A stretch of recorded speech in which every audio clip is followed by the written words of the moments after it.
Amados irmãos e irmãs que aqui estão e que nos assistem, nos acompanham pelo nosso canal, eu quero continuar estudando o livro de Êxodo e alguns textos deste livro para a nossa meditação e edificação. E eu quero continuar lendo aquele capítulo 3 de Êxodo. E quando falamos na quarta-feira passada sobre a sarça que ardia, o arbusto que ardia, e então Moisés naquele momento foi chamado por Deus. Ele, impressionado com aquela sarça que ardia, aproximou-se. Deus disse: não se aproxime e tira as sandálias dos teus pés, porque a terra onde estás é terra santa. E ali nós analisamos as 4 mensagens que Deus estava transmitindo a Moisés sobre as sandálias que ele deveria tirar. Alguém me perguntou: mas tem uma sandália da humildade. Eu falei: não, a sandália da humildade não pode ser tirada, essa sarça deve ser mantida, mas é um outro sentido. Entre outras sandálias que devem ser mantidas no nosso relacionamento com Deus. Hoje eu quero falar sobre essa chamada muito interessante, como foi a chamada de Moisés, como Deus o chamou. Primeiro, causou-lhe um impacto. No Monte Sinai, também conhecido como Monte Horebe, ele foi levar as ovelhas que ele cuidava do seu sogro Jetro, e lá ele viu uma sarça e ficou impressionado, uma sarça, um arbusto que se queimava, que tinha fogo, mas não se consumia, não se queimava.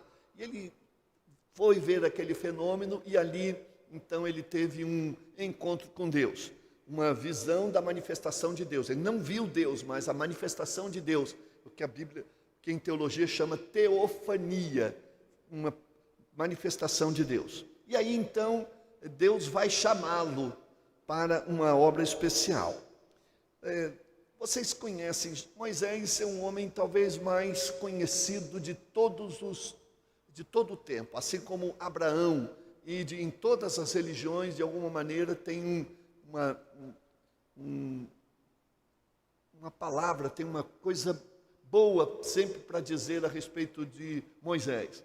Moisés foi um profeta, Moisés foi de uma linhagem de sacerdotes, embora não fosse necessariamente, mas acabou por assumir isso, e porque ele era da linhagem de Judá. Seus pais, de Levi, aliás, os seus pais eram levitas, né?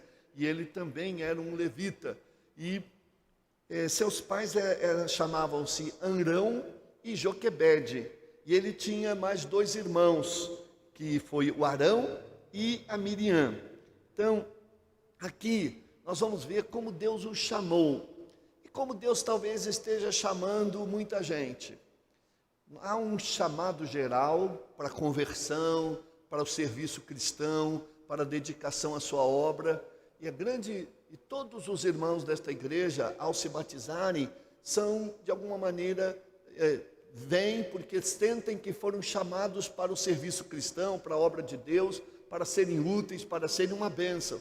E sentiram isso da parte de Deus e não recusaram esse chamado.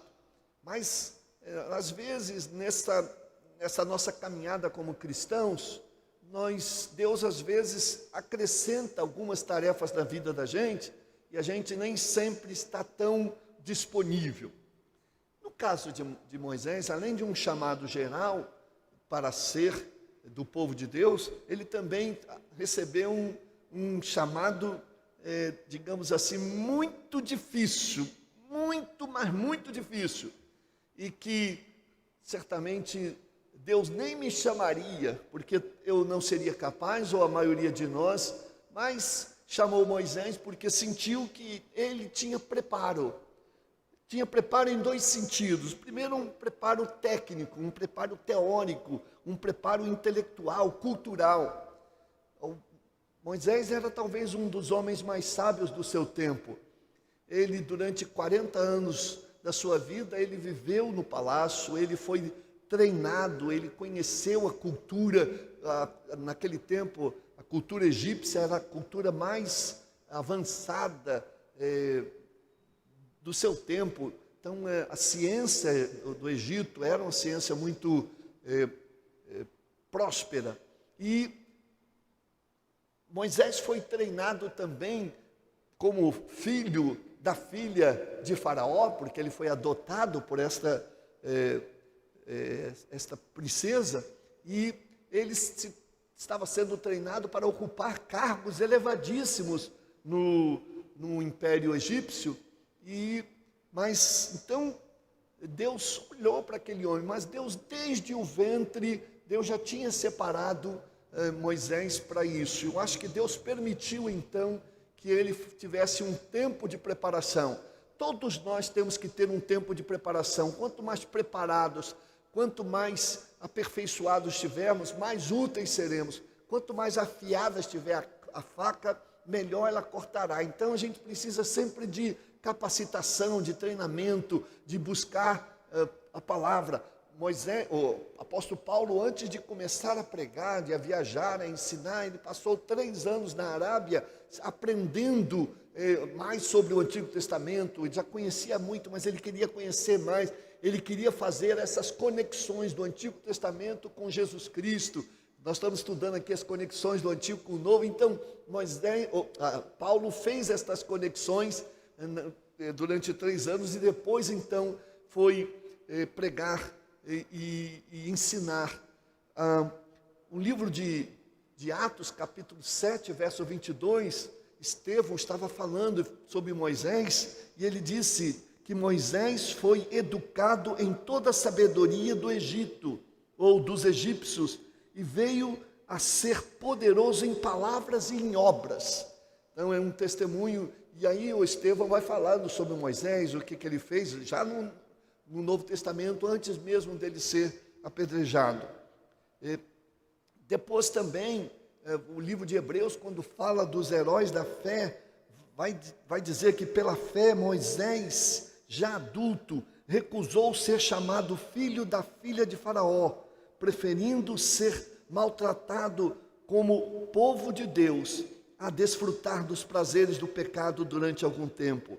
Então ele teve esse preparo intelectual, um preparo que Deus reservou. Deus chama as pessoas preparadas, né? Agora, às vezes ele chama as pessoas para prepará-las.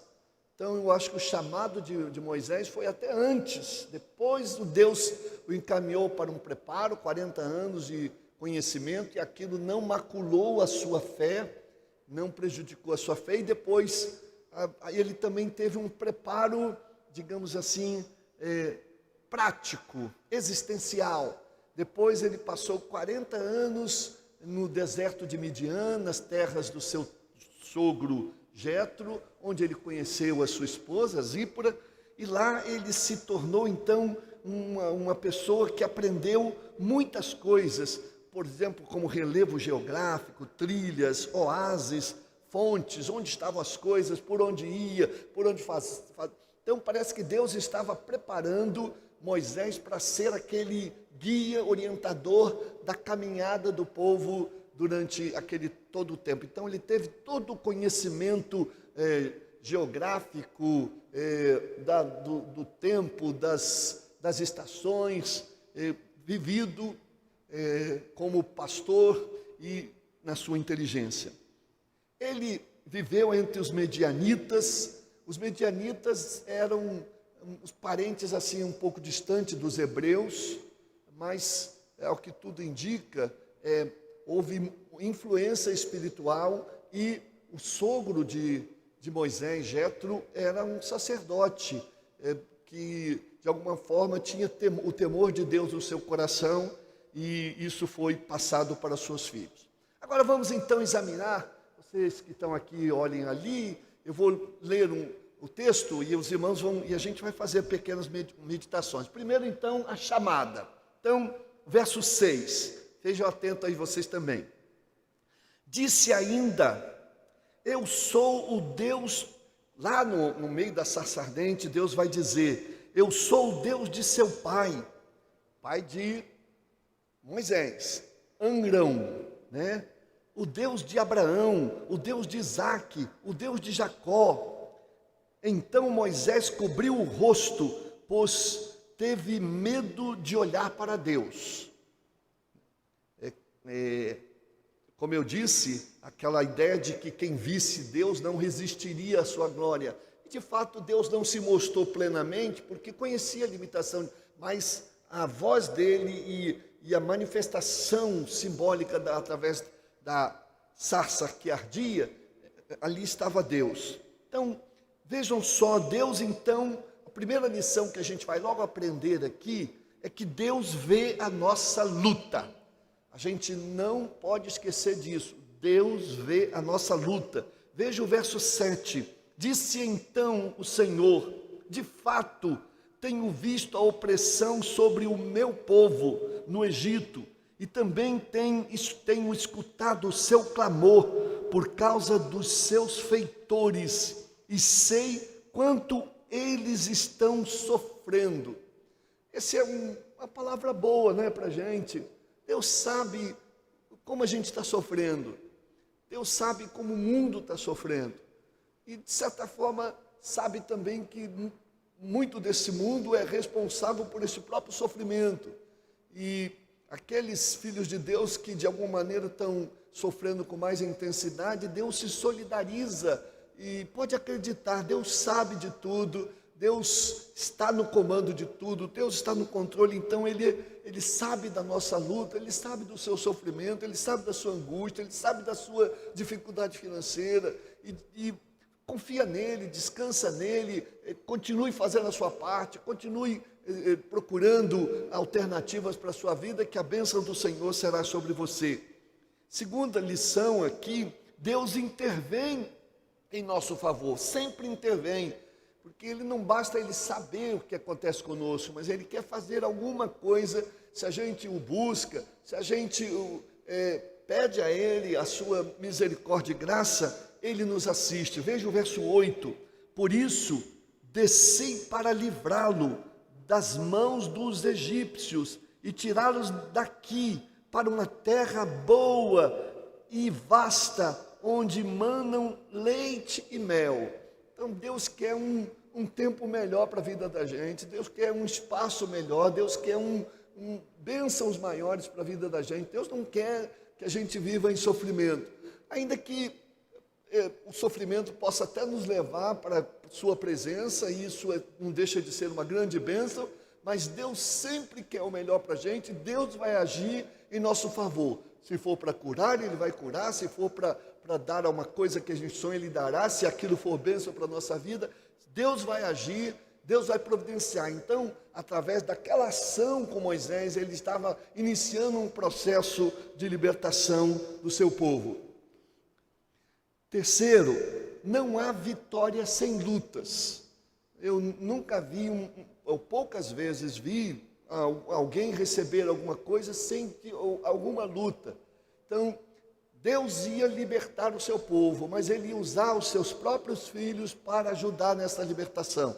Não foi fácil essa libertação, não foi fácil a caminhada, não foi fácil conquistar Canaã, mas isso já estava posto desde o início. Vejam só a continuação do verso que nós lemos aí, do verso 8, que vai dizer, a terra dos cananeus. Então, esta terra que mana leite e mel, não é uma terra que está lá moleza, você chega lá e desfruta, não, é uma terra que precisa ser conquistada, é uma terra que precisa ser batalhada.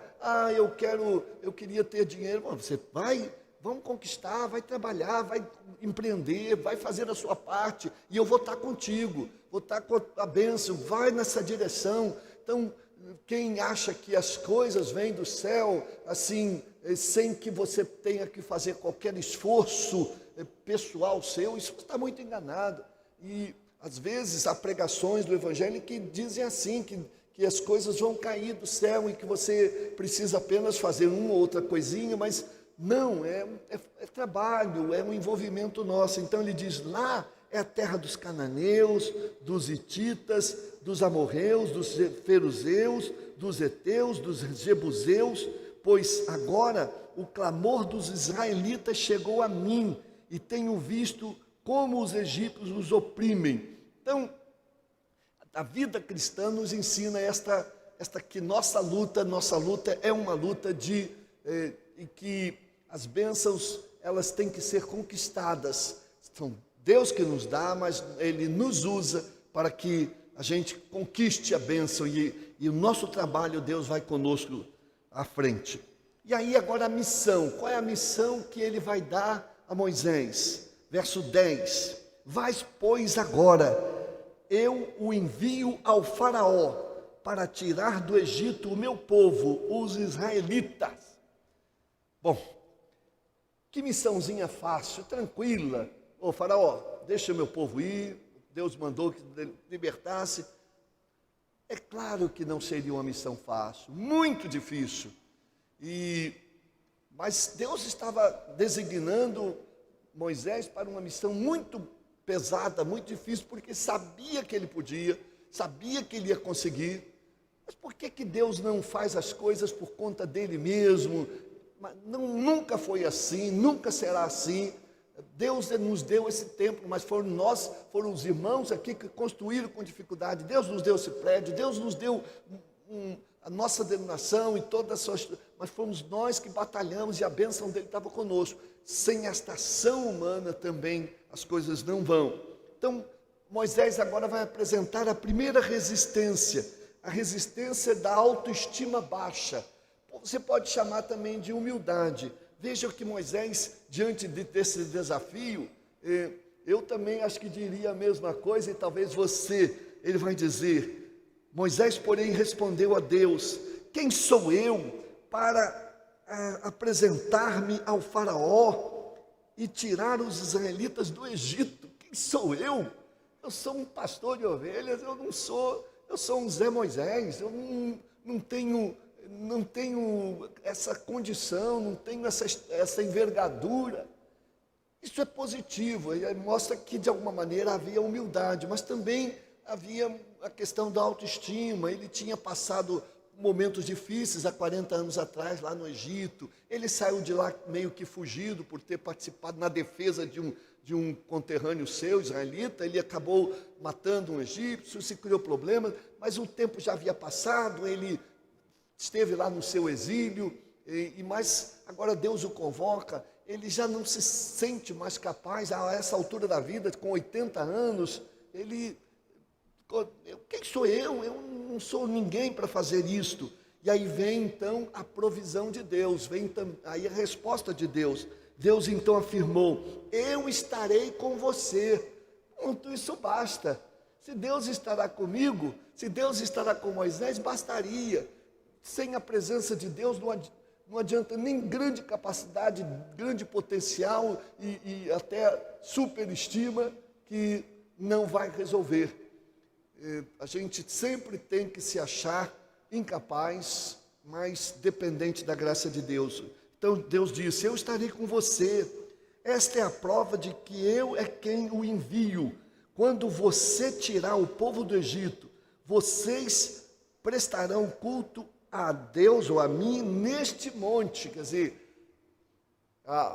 o projeto inicial era o povo sair do Egito e caminhar 3 dias até chegar naquele monte Sinai e ali prestar culto de adoração a Deus. Então, aí o coração de Moisés foi sendo tomado por uma série de dúvidas. A primeira dúvida é, quem está me enviando? Ele conhecia Deus, mas como é que eu vou dizer que eu fui enviado, que recebi esta comissão de Deus?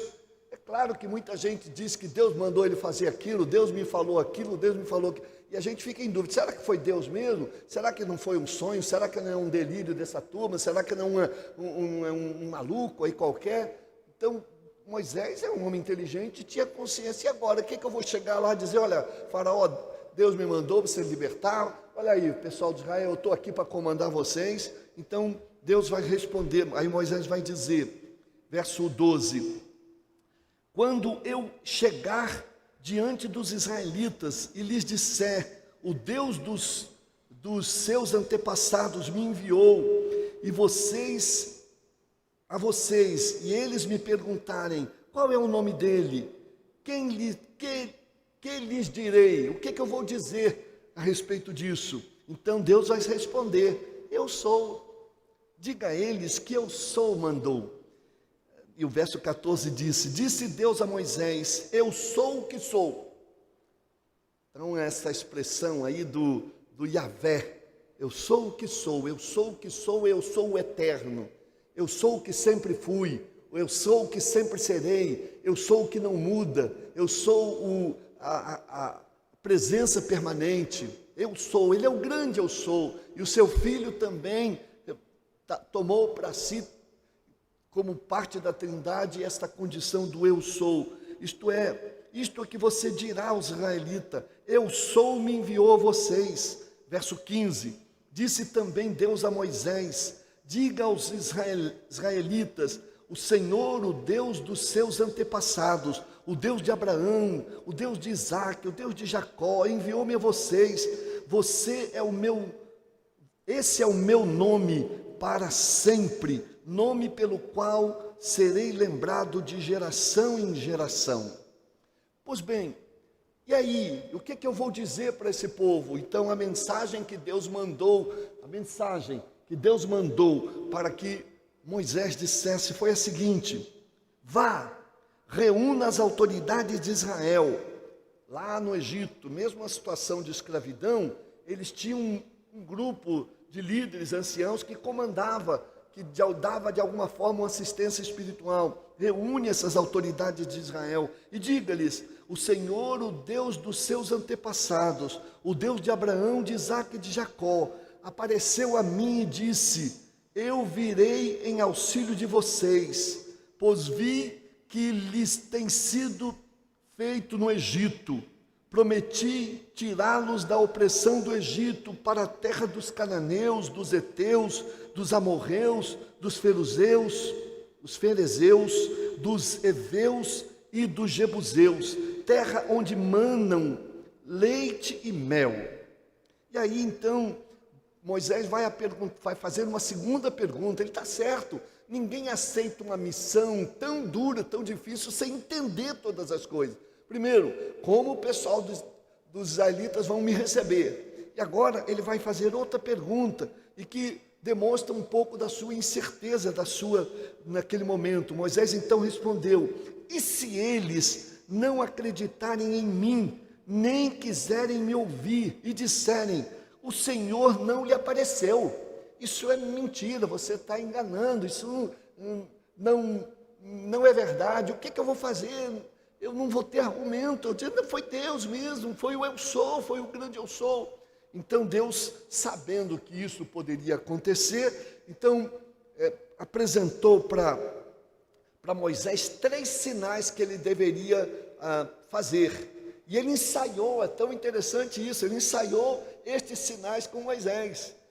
E Deus então disse, o que você tem na mão? Eu tenho uma vara. Então pega essa vara e joga no chão. E quando ele jogou no chão, a vara se transformou numa serpente. Moisés deu um pulo para trás, assustado. Agora você vai e pega essa serpente pelo rabo. E quando você pegar, a vara novamente se transformou em vara. Então ele ficou assim, maravilhado com aquela situação. Depois também ele fez outro sinal para Moisés, para que ele pudesse então fazer o que devia fazer. E mais outro sinal, um dos sinais foi inclusive quando você pega a água do rio e joga no chão, e ela vai se transformar em sangue. Então diante desses sinais, eles não poderão de forma nenhuma negar que você foi enviado por Deus. Um sinal que também Deus treinou com ele, bastante chocante, ele diz: põe a mão no seu peito. E ele pôs a mão no peito por baixo da roupa. Agora tira a sua mão. Quando ele tirou, a mão dele estava esbranquiçada, toda de lepra. E ele disse: agora põe a sua mão de volta. E ele pôs a mão de volta e tira. E ela estava totalmente curada. Então faça esses 3 sinais diante deles. Eles não vão ter como não entender que você veio de Deus e que a sua palavra é verdadeira e que a sua missão é uma missão divina. Eu fico sempre pensando, por que Deus não falou diretamente para essa turma? Por que Deus não foi lá e disse para aquela liderança? Porque Deus sempre opta por usar o outro ser humano dos seus escolhidos para fazer a coisa. Não sei, essa é uma questão que me intriga, que Deus tinha o poder de resolver isso com mais tranquilidade, mas Ele sempre está usando as pessoas. É para dizer a mim e a você que o meu trabalho, o trabalho de vocês é um trabalho que Deus espera que façamos. E Ele nos designou para músicos, instrumentistas, ministros da palavra, diáconos, membros dos seus filhos da igreja, para nós fazermos o trabalho que Ele deseja que façamos. Ele pode até nem precisar de nós, fazer por si mesmo, mas Ele não quer isso. Ele quer que nós atuemos e nós trabalhemos em parceria com Ele. Aí Moisés vai apresentar a segunda resistência. A segunda resistência dele foi a dificuldade de comunicação. Verso 10, vejam só. E aí, nós já estamos aqui no capítulo 4, né? Não, ainda não, no capítulo 3. Verso 10, disse, porém, Moisés ao Senhor: ó Senhor, nunca tive facilidade para falar, nem no passado, nem agora que falastes a teu servo, não consigo falar bem. Disse-lhe o Senhor, aí vem a resposta de Moisés: Senhor, eu não sei falar bem, eu tenho dificuldade de falar. Alguns achavam alguns interpretam que ele era gago. Então, uma pessoa com gagueira, ela tem dificuldade de falar, as pessoas riem.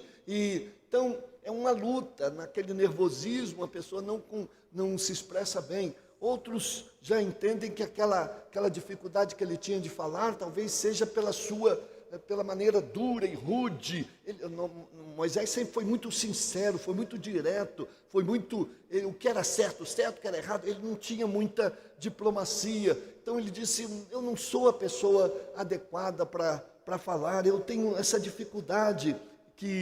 Então, aí Deus vai responder, mas quem deu boca ao homem? Quem fez o surdo, o mudo, ou mudo? Quem lhe concede vista ou lhe torna cego? Não sou eu o Senhor? Aí verso 12, agora pois vai e eu estarei com você, ensinando-lhe o que dizer. Interessante, por que Deus não curou Moisés daquela gagueira? Ou se fosse gagueira, ou daquela dificuldade de falar, daquela situação limitada que ele tinha de se expressar,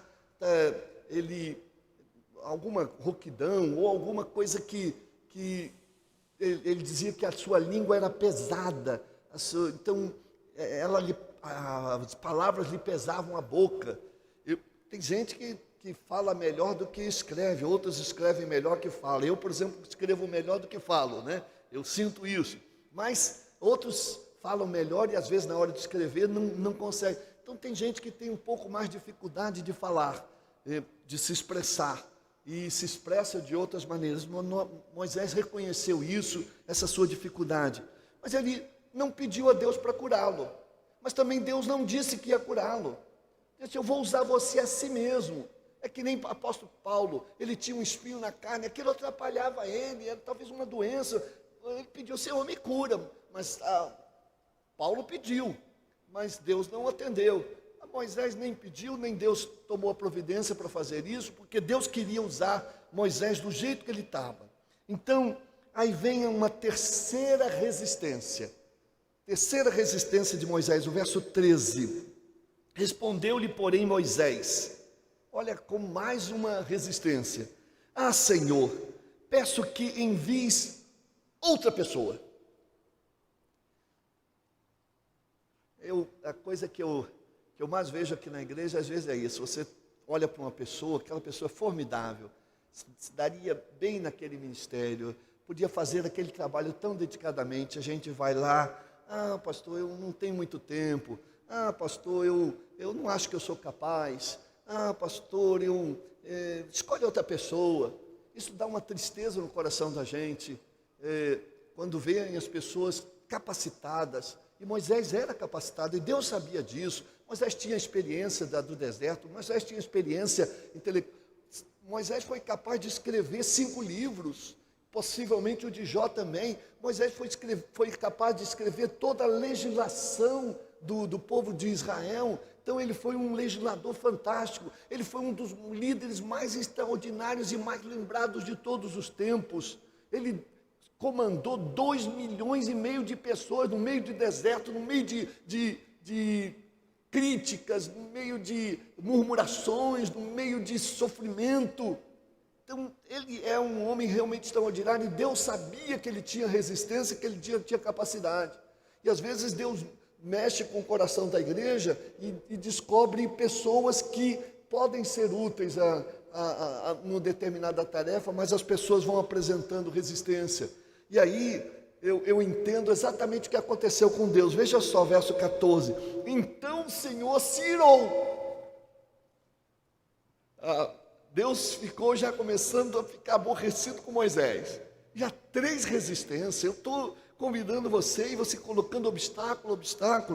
Então, e disse: você não tem o seu irmão. Aí Deus já vai providenciar Arão, o levita. Eu sei que ele fala bem, ele já está vindo ao seu encontro e se alegrará em vê-lo. Você falará com ele e ele lhe dirá que ele deve, e você lhe dirá, e ele vai dizer: eu estarei com você quando falarem e lhes direi o que fazer. Verso 16, assim como Deus fala ao profeta, você falará a seu irmão, e ele será o seu porta-voz diante do povo. Verso 17, logo leve na mão esta vara, com ela você fará os sinais miraculosos. Então, Deus sabe que a gente tem limitação, né? Então, eu às vezes fico assim pensando, eu acho que está passando o horário de eu parar, eu já não estou enxergando tão bem, talvez eu já esteja sendo assim um pouco, criando um constrangimento para a igreja, mas cada vez que eu penso nisso, alguma coisa acontece. Eu estava pensando nisso, Deus, ano passado a igreja me deu um tablet maior, e eu posso agora enxergar melhor, eu tenho tantos outros recursos que vão aparecendo, e a gente, então, enquanto eu senti de Deus que eu sou útil, mesmo com todas as limitações, minhas fragilidades, a gente deve continuar. E Moisés disse, Deus reconheceu a dificuldade de Moisés, então botou Arão. Moisés era muito positivo, era muito direto, era muito palavra dura, ou podia ter uma gagueira, mas Arão não, Arão era mais tranquilo, mais diplomata, às vezes Moisés falava uma coisa, ele traduzia de uma maneira mais tranquila, sem criar mal-estar. Então, Deus coloca sempre pessoas que de alguma maneira equilibram a gente. Então, aquela parceria Moisés e Arão foi muito boa. A parceria Marcelene e Valmir, uma parceria muito boa. Então, um ajuda o outro, um aperfeiçoa o outro, um cuida do outro. As parcerias de casa é para nos abençoar, para equilibrar a gente, para a gente ser pessoas mais abençoadas. Então, diante de tudo isso, com toda essa resistência, diante da resposta de Deus, até o momento que Deus quase que perdeu a paciência, Moisés então aceitou, foi lá no seu sogro Jetro, pediu permissão para ele ir para o seu povo lá, para o Egito, para tentar fazer o trabalho que Deus mandou, e o Jetro disse, vá em paz. Que Deus nos abençoe, meus irmãos, que a gente tenha o nosso coração voltado para servir ao Senhor com todo amor, e que a gente não fique criando obstáculos para o Senhor usar a nossa vida.